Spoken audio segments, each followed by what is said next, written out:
আমরা বেরিয়ে গেছি আর আজ হলো রিসেপশন।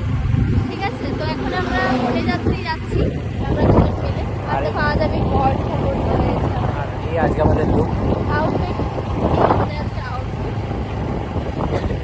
বেচারা মোটেও খুশি নেই গল্প করার জন্য, কিন্তু কিছু করার নেই, কিছু করার নেই, করতে হবে। কিন্তু আমার অন্য গল্প করার ইচ্ছা ছিল, আমাকে নতুন পর্দা কিনে দেবে বলেছিল।